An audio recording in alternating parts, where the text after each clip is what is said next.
تو وہی ہے زرداری ہاؤس، پریزیڈنٹ ہاؤس ہی ہے جہاں پہ آصف علی زرداری صاحب بیٹھتے ہیں. ڈائریکشنز وہیں سے آ رہی ہیں، محفلیں وہیں پہ جم رہی ہیں، مشورے وہیں پہ ہو رہے ہیں اور اسٹریٹجیز بھی وہیں پہ طے ہو رہی ہیں. قاہرہ صاحب کی پریس کانفرنس سے پہلے بھی میٹنگز تھی اور وزیر اعظم بھی گئے ادھر صدر صاحب سے ملنے. تو بنیادی طور پہ جو ڈور ہلا رہے ہیں وہ تو صدر آصف علی زرداری ہیں جو کو چیئر پرسن بھی ہیں پاکستان پیپلز پارٹی کے. تو انہی کے فیصلے ہوں گے، انہی کے ڈیسیژن ہوں گے کہ اس سیاسی جو اس وقت سیاسی استعمال ہے اس ججمنٹ کا، اس کو کس پچ پہ لے کے جانا ہے، کہاں پہ چھوڑنا ہے، کہاں پہ اس کو دوبارہ اٹھانا ہے. لیکن ابھی ہمیں پتہ نہیں ہے کہ جب ایف آئی اے اس سلسلے میں باقاعدہ کچھ کرتی ہے یا نواز شریف صاحب کو طلب کرتی ہے تو پاکستان مسلم لیگ نون کا رسپانس کیا ہوگا، کس حد تک تعاون کریں گے اس تحقیقات میں، کیا اور یا براہ راست تصادم ہو جائے گا، کیا اندازہ ہے آپ کو؟ میرا خیال ہے کہ مسلم لیگ نون جو ہے وہ اس بات کا فیصلہ کہ اس نے ٹکرانا ہے یا تعاون کرنا ہے اس بات سے لگائے گی کہ حکومت کی نیت کیا ہے، کس طرح کی ٹیم بنائی گئی ہے، کس طرح کے لوگوں کو ڈالا گیا ہے. اس کے بعد ابھی فی الحال میں آپ کو بتاؤں کامران صاحب کہ بہت زیادہ کنفیوژن ہے پی ایم ایل این کے رینکس کے اندر. ڈیوائیڈڈ ہے اوپینین. جو لوگ ایک طرف یہ لوگ کہہ رہے ہیں کہ جی ہمارا تو کوئی تعلق ہی نہیں ہے، جس سے مرضی انویسٹیگیشن کرا لیں. دوسری طرف جو لیڈر آف دی اپوزیشن ہے، جو مین فیس ہے آپ کی پارٹی کا پی ایم ایل این کا، انہوں نے تو واضح طور پہ کہا کہ ایف آئی اے سے ہمیں قبول ہی نہیں ہے. آدھا دھڑا اس طرف ہے، آدھا دھڑا اس طرف ہے. اور میرا خیال ہے اس کے پیچھے بھی ان کی کوئی سیاسی سمجھ شاید اس طرح کی ہے کہ وہ اس کو اس طرح ایکسپلائٹ کرنا چاہتے ہیں کہ اس کو کنفیوز رکھیں. تاہم اگر کمیٹی اگر کوئی ایف آئی اے تحقیقات شروع کر دیتی ہے تو یہ بہت ہی مشکل ہوگا کہ نواز شریف، شہباز شریف بہت بہت شکریہ رانا جبار ہمارے ساتھ تھے. اس حوالے سے ایک بہت اہم بات یہ ہے کہ ان سیاستدانوں کے نام جو کہ اس کیس کے دوران پیش کیے گئے اور بارہا رپورٹ کیے گئے آئی ایس آئی کے سابق سربراہ جنرل اسد درانی کے حوالے سے، اس فہرست میں نام شامل کیا گیا تھا پاکستان کے انتہائی قابل احترام سابق سیاستدان جو اس دنیا میں نہیں رہے جناب میر غوث بخش بزنجو کا. ان کے صاحبزادے نے ہماری اس طرف توجہ دلائی ہے. نیشنل پارٹی کے سربراہ میر حاصل بزنجو کہتے ہیں کہ ان کے والد صاحب کا نام بلا وجہ انتہائی غلط طریقے سے اس فہرست میں شامل کیا گیا ہے. ان کے والد کا انتقال یہ معاملہ سامنے آنے سے 1.5 سال قبل ہو چکا تھا. کسی صورت سے بھی ان کا نام اس فہرست میں نہیں ہونا چاہیے تھا. یہ بالکل صحیح بات ہے. میر غوث بخش بزنجو کا نام کسی بھی صورت میں اس فہرست میں نہیں ہونا چاہیے. انتہائی قابل احترام سیاستدان تھے. بلوچستان کے اور پاکستان کے سینئر سیاستدانوں میں، قابل احترام سیاستدانوں میں ان کا نام آتا تھا. ان کا نام اس فہرست میں شامل ہے، اس پہ تو ہم کچھ نہیں کہہ سکتے، لیکن ہمارے پروگرام میں ان کا نام نشر ہوا ہے. اس پر ہم جناب حاصل بزنجو سے اور جناب غوث بخش بزنجو کے تمام سیاسی پیروکاروں سے معذرت خواہ ہیں.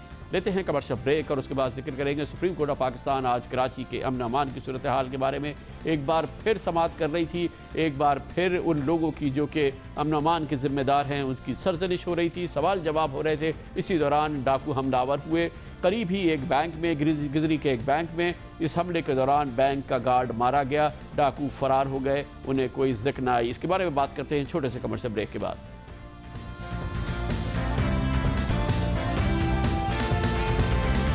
Welcome back. Supreme court of Pakistan میں ایک بار پھر انتہائی اہم سماعت ہوئی کراچی رجسٹری میں. کراچی کے امن امان کی صورتحال کے بارے میں آج ڈائریکٹر جنرل رینجرز، آئی جی سندھ اور chief secretary Sindh supreme court of Pakistan کے سامنے پیش ہوئے. ابھی گفتگو جاری ہی تھی. اطلاع آئی زیادہ دور نہیں ہے گزری کا علاقہ کہ ڈاکو بینک میں داخل ہوئے، حملہ آور ہوئے اور بینک گارڈ نے جب مزاحمت کی تو اس کو گولیاں مار کے ہلاک کر دیا گیا.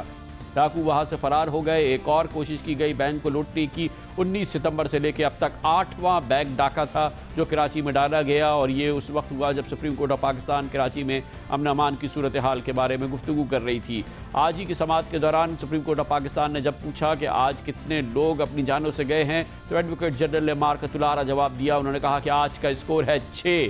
سپریم کورٹ آف پاکستان نے ظاہر ہے کہ اس کا سخت نوٹس لیا اور سرزنش کی گئی ایڈوکیٹ جنرل کی کہ ان سے پوچھا گیا کہ کیا یہ چوکے چھکے لگ رہے ہیں، اس میں کچھ سنجیدگی ہونی چاہیے، لوگوں کی جانوں کی بات ہو رہی ہے. سپریم کورٹ آف پاکستان میں کراچی کی صورتحال کے بارے میں جو آج ریمارکس سامنے آئے، آبزرویشن سامنے آئے، وہ کراچی کی صورتحال کی ہر صورت میں عکاسی کرتے ہیں اور بتاتے ہیں کہ کراچی کی صورتحال کتنی خراب ہے. سپریم کورٹ میں آج کہا گیا کہ کراچی میں بھتہ خوروں نے علاقے بانٹ لیے ہیں. یہ بھی کہا گیا کہ تاجر، صنعت کار اور شہری غیر محفوظ ہیں، کوئی ایسا نہیں جو بھتہ نہ دیتا ہو.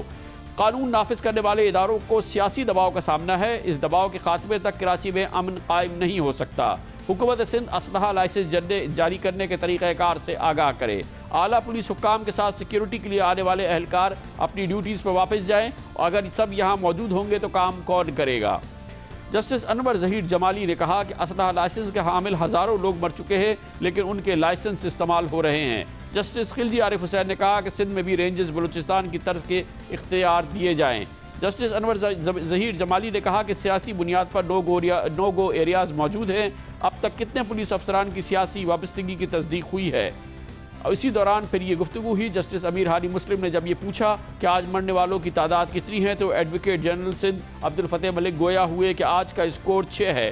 جسٹس سرور جلال عثمانی نے اس کے جواب میں کہا کہ کیا لوگوں کا مرنا میچ اسکورنگ ہے؟ شاید یہی وہ نقطہ نگاہ ہے یا وہ انداز ہے حکومتی لوگوں کا جو کراچی کی صورتحال کے بارے میں ہے، جس کی وجہ سے کراچی آج اس جگہ پہ کھڑا ہے۔ آج جب سپریم کورٹ آف پاکستان اس کیس کی سماعت کر رہی تھی، ایک طرف بینک لوٹ رہا تھا، دوسری جانب سندھ کے وزیر اعلیٰ سید قائم علی شاہ کے کان پہ جھول رینگی، اور انہوں نے سوچا کہ کراچی کی صورتحال کے بارے میں گفتگو کی جائے۔ انہوں نے فون اٹھایا اور کراچی کے چند تاجروں سے گفتگو کی۔ تاجروں کی جانب سے بتایا گیا ہے کہ سندھ کے وزیر اعلیٰ سید قائم علی شاہ کو بتا دیا گیا ہے کہ تاجر اپنے پروگرام کے تحت 3 نومبر کو ان کے گھر کے سامنے چیف منسٹر ہاؤس کے سامنے دھرنا دیں گے، اور تاجروں کے ساتھ کراچی کے تمام دکاندار بھی شریک ہوں گے اور کراچی کے عوام بھی شریک ہوں گے۔ کراچی کے تاجر اور عوام سراپا احتجاج ہے کراچی میں ہونے والی جرائم کی وارداتوں میں، جس میں سب سے اہم اور سب سے خطرناک بات نہ صرف بھتہ خوری، اغوا برائے تاوان، بلکہ شہریوں کا روزانہ ہزاروں کی تعداد میں کراچی کی سڑکوں پر لٹنا ہے۔ اس سے نہ نوجوان آزاد ہیں، نہ بوڑھے، نہ خواتین۔ کراچی کی سینکڑوں خواتین ایسی ہیں، درجنوں خواتین ایسی ہوتی ہیں جو روزانہ ہفتوں کراچی کی سڑکوں پر لوٹ لی جاتی ہیں۔ ان کے ہاتھ سے چوڑیاں چھین لی جاتی ہیں، ان کے کانوں سے ٹاپس چھین لیے جاتے ہیں، ان کے گلوں سے لاکٹ چھین لیا جاتا ہے، ان کے ہاتھ سے فون چھین لیا جاتا ہے، ان کے پرس اور ان کی نقدی چھین لی جاتی ہے۔ کراچی کی شہریوں کے ساتھ تو یہ ہوتا ہے، کراچی کی خواتین کو بھی نہیں بخشا جاتا، اور یہ روزانہ کا معمول ہے۔ سپریم کورٹ آف پاکستان اس سلسلے میں اپنی سماعت جاری رکھے ہوئے ہے۔ دیکھنا یہ ہے کہ 1 سال پرانے دیے گئے احکامات کو جس طرح سے ناکام بنایا گیا ہے یا ان پہ قطعی طور پہ عمل نہیں کیا گیا ہے، اس کے جواب میں سپریم کورٹ آف پاکستان کے تازہ احکامات یا فیصلہ کیا آتا ہے۔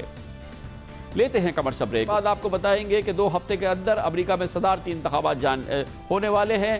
پاکستانی واحد غیر ملکی ہیں پاکستان کے رہنے والے جو نہیں چاہتے کہ باراک اوباما دوبارہ صدر بنے۔ ایک سروے میں سامنے آئی ہے بات، اس کا ذکر کریں گے چھوٹے سے کمرشل بریک کے بعد۔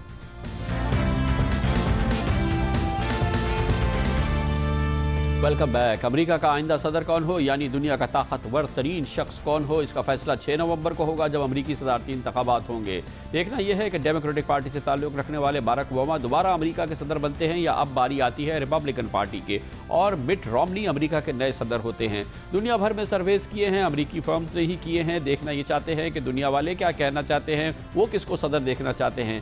آپ کو سن کے شاید یہ حیرت ہو یا حیرت نہ ہو کہ پاکستانی واحد قوم ہے پوری دنیا کی جو یہ چاہتی ہے کہ باراک اوباما انتخابات ہار جائے اور باراک اوباما دوبارہ امریکہ کے صدر نہ بنے۔ اس سلسلے میں جو سرویز ہوئے ہیں وہ واضح طور پہ کہتے ہیں کہ پاکستانی نہیں چاہتے باراک اوباما امریکہ کے دوبارہ صدر ہوں، بلکہ وہ چاہتے ہیں کہ ریپبلکن پارٹی جو عمومی طور پہ پاکستان سے ہمدردی رکھتی ہے، اس کے نمائندے مٹ رومنی امریکہ کے آئندہ صدر ہو جائیں۔ پیو ریسرچ کی جو تازہ ترین سروے سامنے آئے ہیں اس کے مطابق 60% پاکستانی چاہتے ہیں کہ باراک اوباما دوبارہ امریکہ کے صدر منتخب نہ ہوں۔ صرف 7% پاکستانی اوباما کے فتح کے حق میں ہیں۔ پاکستان کے علاوہ زیادہ آبادی والے دیگر ممالک میں اوباما زیادہ مقبول ہیں۔ گلوب اسکیئر ایک اور ادارہ ہے جس نے یہ سروے کیا ہے، جس کے مطابق 15% پاکستانی رومنی کو امریکہ کا صدر دیکھنا چاہتے ہیں، صرف 11% پاکستانی اوباما کی پالیسیوں کے حق میں ہیں۔ بی بی سی کے مطابق 21 ملکوں میں 50% لوگ اوباما کے حق میں ہیں۔ اس وقت امریکہ کے صدارتی انتخابات میں دونوں امیدواروں کے درمیان کانٹے کا مقابلہ ہو رہا ہے اور بہت ہی قریب مقابلہ ہے۔ واشنگٹن پوسٹ اور ABC نیوز کا جو تازہ ترین سروے سامنے آیا ہے اس کے مطابق مٹ رومنی 49% لے کے آگے ہیں، مگر باراک اوباما بہت پیچھے نہیں ہیں۔ 48% امریکی باراک اوباما کے حمایتی ہیں۔ پاکستانیوں کے لیے اہمیت کی بات یہ کہ وہ دیکھے کہ کون امیدوار آئندہ امریکہ کا آئندہ صدر بنتا ہے، اور ان کا جھکاؤ مٹ رومنی کی طرف شاید اس وجہ سے بھی ہے کہ مٹ رومنی اوباما کے مقابلے میں پاکستان کے لیے ہمدردی کے جذبات شاید زیادہ رکھتے ہیں، بلکہ بہتر جذبات رکھتے ہیں۔ تازہ ترین جو مباحثہ ہوا ان کے اور باراک اوباما کے درمیان، مٹ رومنی اور باراک اوباما کے درمیان، اس دوران بھی مٹ رومنی نے پاکستان کے لیے اچھے جذبات کا اظہار کیا، پاکستان کی اہمیت کو تسلیم کیا، جبکہ باراک اوباما عام حالیہ دنوں کی طرح ایک بار پھر پاکستان کے لیے شکایت کا انداز لیے رہے۔ آخری بحث میں پاکستان کا ذکر کئی بار آیا، لیکن باراک اوباما کو پاکستان سے شکایت تھی، مٹ رومنی پاکستان کی اہمیت کا احساس کر رہے تھے۔ پہلے آپ کو دکھاتے ہیں کہ باراک اوباما کی شکایت پاکستان سے جو ہے وہ اسامہ بن لادن کے حوالے سے ہی ہے، اور اس کو انہوں نے اس اہم بحث میں بھی دہرایا۔ Going after Osama bin Laden, you said, well, any president would make that call. But when you were a candidate in 2008, as I was, and I said if I got bin Laden in our sights, I would take that shot, you said we shouldn't move heaven and earth to get one man, and you said we should ask Pakistan for permission. And if we had asked Pakistan for permission, we would not have gotten it. And it was worth moving heaven and earth to get him.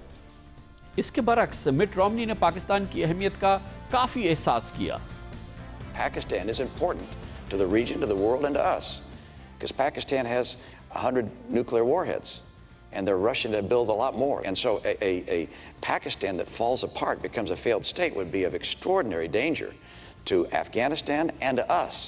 And so we're going to have to remain helpful in encouraging Pakistan to move towards a more stable government and rebuild a relationship with us. And that means that our aid that we provide to Pakistan is going to have to be conditioned upon certain benchmarks being met.